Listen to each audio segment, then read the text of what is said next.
Psaume 21. Au chef des chantres, psaume de David. Éternel, le roi se réjouit de ta protection puissante. Oh, comme ton secours le remplit d'allégresse. Tu lui as donné ce que désirait son cœur, et tu n'as pas refusé ce que demandaient ses lèvres. Car tu l'as prévenu par les bénédictions de ta grâce, tu as mis sur sa tête une couronne d'or pur. Il te demandait la vie, tu la lui as donnée, une vie longue pour toujours et à perpétuité. Sa gloire est grande à cause de ton secours, tu places sur lui l'éclat et la magnificence, tu le rends à jamais un objet de bénédiction, tu le combles de joie devant ta face. Le roi se confie en l'Éternel, et par la bonté du Très-Haut, il ne chancelle pas. Ta main trouvera tous tes ennemis, ta droite trouvera ceux qui te haïssent. Tu les rendras tels qu'une fournaise ardente, le jour où tu te montreras. L'Éternel les anéantira dans sa colère, et le feu les dévorera. Tu feras disparaître leur postérité de la terre, et leur race du milieu des fils de l'homme. Ils ont projeté du mal contre toi, ils ont conçu de mauvais desseins, mais ils seront impuissants. Car tu leur feras tourner le dos, et avec ton arc tu tireras sur eux. Lève-toi, Éternel, avec ta force. Nous voulons chanter, célébrer ta puissance. Psaume 22. Au chef des chantres, sur Biche de l'aurore, psaume de David. Mon Dieu, pourquoi m'as-tu abandonné, et t'éloignes-tu sans me secourir, sans écouter mes plaintes? Mon Dieu, je crie le jour, et tu ne réponds pas, la nuit, et je n'ai point de repos. Pourtant tu es le Saint, tu sièges au milieu des louanges d'Israël. En toi se confiaient nos pères, ils se confiaient, et tu les délivrais. Ils criaient à toi, et ils étaient sauvés, ils se confiaient en toi, et ils n'étaient point confus. Et moi, je suis un ver, et non un homme, l'opprobre des hommes et le méprisé du peuple. Tous ceux qui me voient se moquent de moi, ils ouvrent la bouche, ils secouent la tête. Recommande-toi à l'Éternel, l'Éternel le sauvera, il le délivrera, puisqu'il l'aime. Oui, tu m'as fait sortir du sein maternel, tu m'as mis en sûreté sur les mamelles de ma mère. Dès le sein maternel, j'ai été sous ta garde, dès le ventre de ma mère, tu as été mon Dieu. Ne t'éloigne pas de moi quand la détresse est proche, quand personne ne vient à mon secours. De nombreux taureaux sont autour de moi, des taureaux de Basan m'environnent. Ils ouvrent contre moi leurs gueules, semblables aux lions qui déchirent et rugissent. Je suis comme de l'eau qui s'écoule, et tous mes os se séparent. Mon cœur est comme de la cire, il se fond dans mes entrailles, ma force dessèche comme l'argile, et ma langue s'attache à mon palais. Tu me réduis à la poussière de la mort. Car des chiens m'environnent, une bande de scélérats rôde autour de moi. Ils ont percé mes mains et mes pieds, je pourrais compter tous mes os. Eux, ils observent, ils me regardent, ils se partagent mes vêtements et ils tirent au sort ma tunique. Et toi, Éternel, ne t'éloigne pas. Toi qui es ma force, viens en hâte à mon secours, protège mon âme contre le glaive, ma vie contre le pouvoir des chiens. Sauve-moi de la gueule du lion, délivre-moi des cornes du buffle. Je publierai ton nom parmi mes frères, je te célébrerai au milieu de l'assemblée. Vous qui craignez l'Éternel, louez-le. Vous tous, postérité de Jacob, glorifiez-le. Tremblez devant lui, vous tous, postérité d'Israël, car il n'a ni mépris ni dédain pour les peines du misérable, et il ne lui cache point sa face, mais il l'écoute quand il crie à lui. Tu seras dans la grande assemblée l'objet de mes louanges, j'accomplirai mes vœux en présence de ceux qui te craignent. Les malheureux mangeront et se rassasieront, ceux qui cherchent l'Éternel le célébreront. Que votre cœur vive à toujours. Toutes les extrémités de la terre penseront à l'Éternel et se tourneront vers lui. Toutes les familles des nations se prosterneront devant ta face, car à l'Éternel appartient le règne, il domine sur les nations. Tous les puissants de la terre mangeront et se prosterneront aussi. Devant lui s'inclineront tous ceux qui descendent dans la poussière, ceux qui ne peuvent conserver leur vie, la postérité le servira. On parlera du Seigneur à la génération future, quand elle viendra, elle annoncera sa justice, elle annoncera son œuvre au peuple nouveau-né. Psaume 23. Cantique de David. L'Éternel est mon berger, je ne manquerai de rien. Il me fait reposer dans de verts pâturages, il me dirige près des eaux paisibles, il restaure mon âme, il me conduit dans les sentiers de la justice à cause de son nom. Quand je marche dans la vallée de l'ombre de la mort, je ne crains aucun mal, car tu es avec moi. Ta houlette et ton bâton me rassurent, tu dresses devant moi une table en face de mes adversaires. Tu oins d'huile ma tête et ma coupe déborde. Oui, le bonheur et la grâce m'accompagneront tous les jours de ma vie, et j'habiterai dans la maison de l'Éternel jusqu'à la fin de mes jours. Psaume 24, psaume de David. À l'Éternel, la terre et ce qu'elle renferme, le monde et ceux qui l'habitent. Car il l'a fondé sur les mers et a fermi sur les fleuves. Qui pourra monter à la montagne de l'Éternel? Qui s'élèvera jusqu'à son lieu saint? Celui qui a les mains innocentes et le cœur pur, celui qui ne livre pas son âme au mensonge et qui ne jure pas pour tromper. Il obtiendra la bénédiction de l'Éternel, la miséricorde du Dieu de son salut. Voilà le partage de la génération qu'il invoque, de ceux qui cherchent ta face, de Jacob. Portes, élevez vos linteaux, élevez-vous, portes éternelles, que le roi de gloire fasse son entrée. Qui est ce roi de gloire? L'Éternel fort et puissant, l'Éternel puissant dans les combats. Portes, élevez vos linteaux, élevez-les, portes éternelles, que le roi de gloire fasse son entrée. Qui donc est ce roi de gloire? L'Éternel des armées, voilà le roi de gloire. Psaume 25 de David.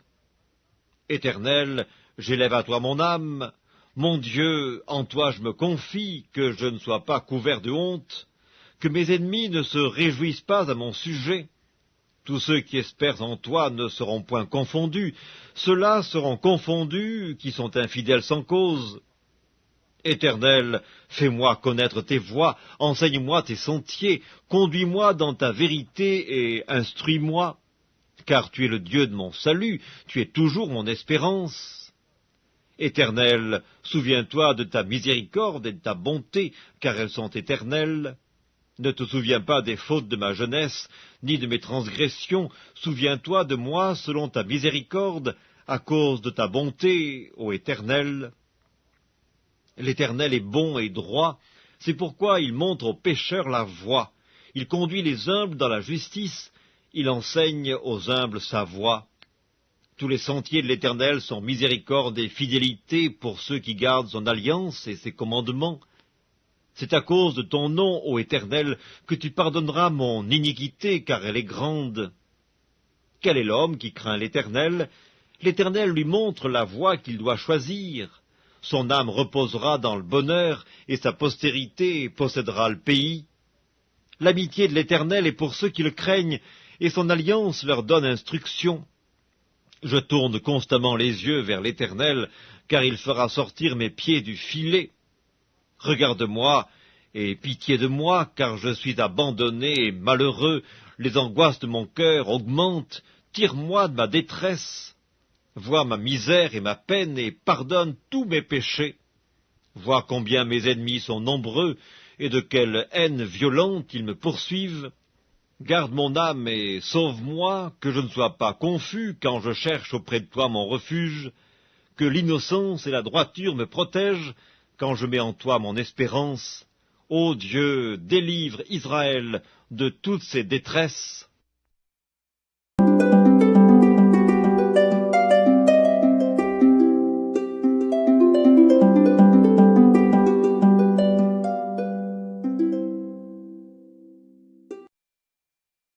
Évangile selon Luc, chapitre 22. La fête des pains sans levain, appelée la Pâque, approchait.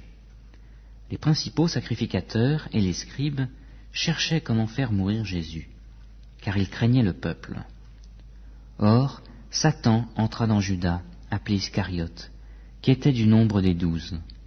Et Judas alla s'entendre avec les principaux sacrificateurs et les chefs des gardes sur la manière de leur livrer. Ils furent dans la joie et convinrent de lui redonner de l'argent. Il accepta et se mit à chercher une occasion favorable pour leur livrer Jésus à l'insu de la foule. Le jour des pains sans levain, où l'on devait immoler la Pâque, arriva. Et Jésus envoya Pierre et Jean en disant : « Allez nous préparer la Pâque, afin que nous la mangions. » Ils lui dirent : « Où veux-tu que nous la préparions » Il leur répondit : « Voici, quand vous serez entrés dans la ville, un homme portant une cruche d'eau vous rencontrera. Suivez-le dans la maison où il entrera, et vous direz au maître de la maison : Le maître te dit : Où est la salle où je mangerai la Pâque avec mes disciples ? Et il vous montrera une grande chambre haute, aménagée, c'est là où vous préparerez la Pâque. Ils partirent, trouvèrent les choses comme il leur avait dit, et préparèrent la Pâque. L'heure venue, il se mit à table, et les apôtres avec lui. Il leur dit : « J'ai désiré vivement manger cette Pâque avec vous, avant de souffrir, car je vous le dis, je ne la mangerai plus, jusqu'à ce qu'elle soit accomplie dans le royaume de Dieu. » Il prit une coupe, rendit grâce et dit : « Prenez cette coupe, et distribuez-la entre vous, car je vous le dis, je ne boirai plus désormais du fruit de la vigne, jusqu'à ce que le royaume de Dieu soit venu. » Ensuite, il prit du pain, et après avoir rendu grâce, il le rompit, le leur donna en disant : « Ceci est mon corps, qui est donné pour vous. Faites ceci en mémoire de moi. » De même, il prit la coupe, après le repas, et la leur donna, en disant : « Cette coupe est la nouvelle alliance en mon sang, qui est répandue pour vous. Cependant, voici, celui qui me livre est à cette table avec moi. Le Fils de l'homme s'en va, selon ce qui est déterminé, mais malheur à cet homme-là, par qui il est livré. » Et ils commencèrent à se demander les uns les autres qui était celui d'entre eux qui allait faire cela.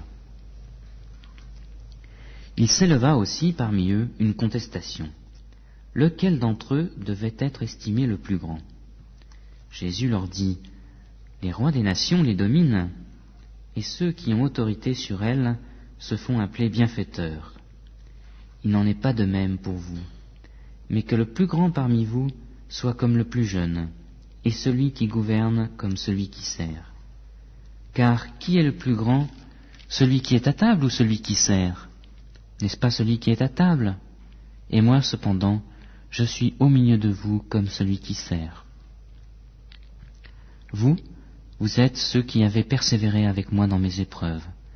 C'est pourquoi je dispose du royaume pour vous, comme mon Père en a disposé pour moi, afin que vous mangiez et buviez à ma table dans mon royaume, et que vous soyez assis sur des trônes pour juger les 12 tribus d'Israël.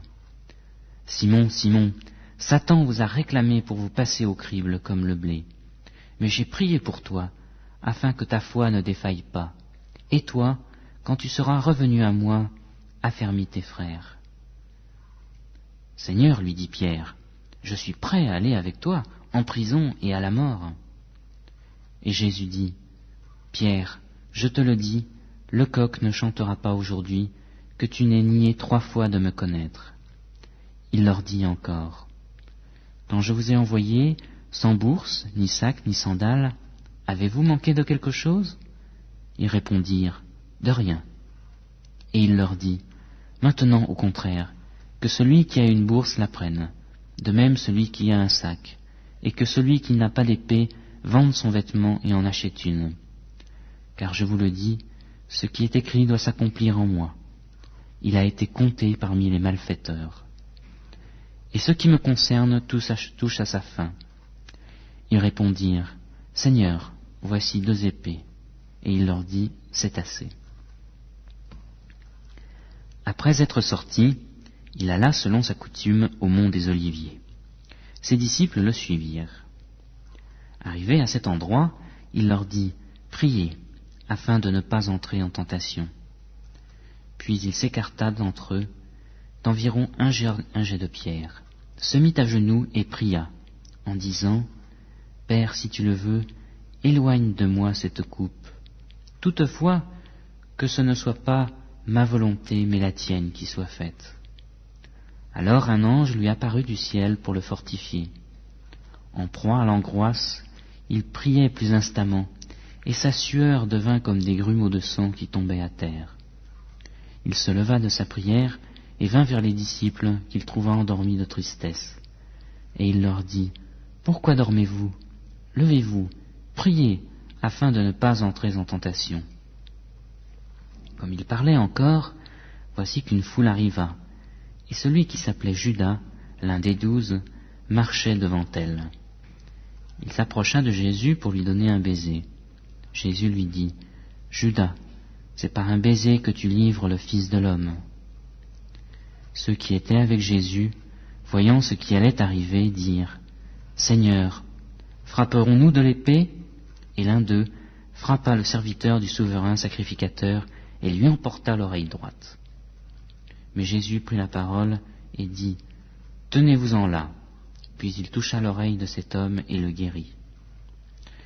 Jésus dit ensuite aux principaux sacrificateurs et aux chefs des gardes du temple et aux anciens, qui étaient venus contre lui, « Vous êtes venus, comme après un brigand, avec des épées et des bâtons.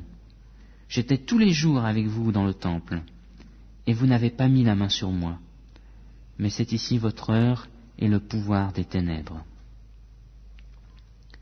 Après s'être emparés de Jésus, ils l'emmenèrent et le conduisirent dans la maison du souverain sacrificateur. Pierre suivait de loin.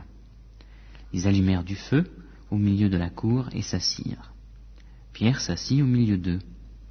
Une servante qui le vit assis devant le feu le fixa et dit, « Cet homme était aussi avec lui. » Mais il le nia en disant, « Femme, je ne le connais pas. » Peu après, un autre le vit et dit, « Tu es aussi de ces gens-là » Et Pierre dit à l'homme, « Je n'en suis pas. » Après un intervalle d'environ 1 heure, un autre encore insistait.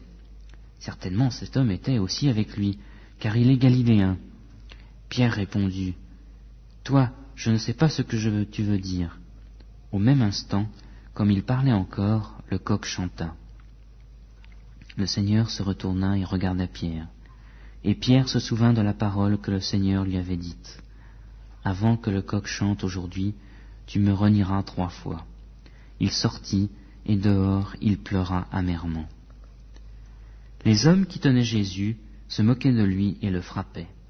Ils lui voilaient le visage et l'interrogeaient en disant, « Devine qui t'a frappé ?» Et ils proféraient contre lui beaucoup d'autres blasphèmes. Quand il fit jour, le collège des anciens du peuple, les principaux sacrificateurs et les scribes s'assemblèrent et firent amener Jésus devant le Sanhédrin. Ils dirent, « Si tu es le Christ, dis-le-nous. » Jésus leur répondit, « Si je vous le dis, vous ne le croirez pas, et si je vous interroge, vous ne me répondrez pas. Désormais, le Fils de l'homme sera assis à la droite de la puissance de Dieu. » Tous dirent, « Tu es donc le Fils de Dieu ?» Et il répondit, « Vous le dites, je le suis. » Alors ils dirent, « Qu'avons-nous encore besoin de témoignages? Nous l'avons entendu nous-mêmes de sa bouche. »